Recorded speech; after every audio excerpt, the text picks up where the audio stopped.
যদি বলা হয় আপনার পছন্দের তালিকায় 5 জনকে রাখতে, আপনি কাদেরকে রাখবেন?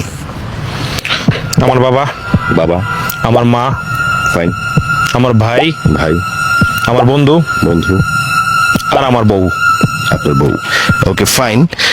এখন যদি বলা হয় এই 5 জনের মধ্যে 2 জনকে বাদ দিতে, তাহলে আপনি কোন 2 জনকে বাদ দিবেন? আমি আমার বন্ধু আর আমার বাবাকে বাদ দেব। বন্ধু এবং বাবা। বাবা। থাকে কে? আপনার স্ত্রী, আপনার মা এবং আপনার ভাই। ভাই। ওকে, এই 3 জনের মধ্যে যদি বলা হয় আরো 1 জনকে বাদ দিতে হবে, তাহলে আপনি কাকে বেছে নেবেন? তাহলে আমি আমার ভাইকে ভাইকে বেছে নেবেন। ভাইকে বেছে নেব। ওকে, ফাইন।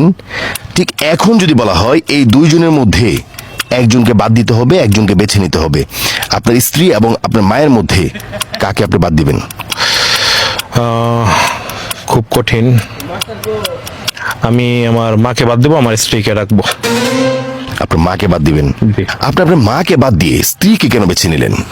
দেখেন, আমার মাকে দেখার মতো কিন্তু অনেকেই আছে। আমার বাবা, ভাই, বোন কিংবা আত্মীয় স্বজন অনেকেই আছে, কিন্তু আমার স্ত্রীকে দেখার মতো কিন্তু আমি ছাড়া আর কেউ নাই। কারণ সে আমার উপর বিশ্বাস করে বাপের বাড়ি থেকে আমার কাছে আসছে, আর পাশাপাশি আমার সন্তানের জীবন জড়িত এখানে, আমার সন্তানের ভবিষ্যৎ এখানে। যে কারণে আমি আমার স্ত্রীকেই বেছে নিলাম।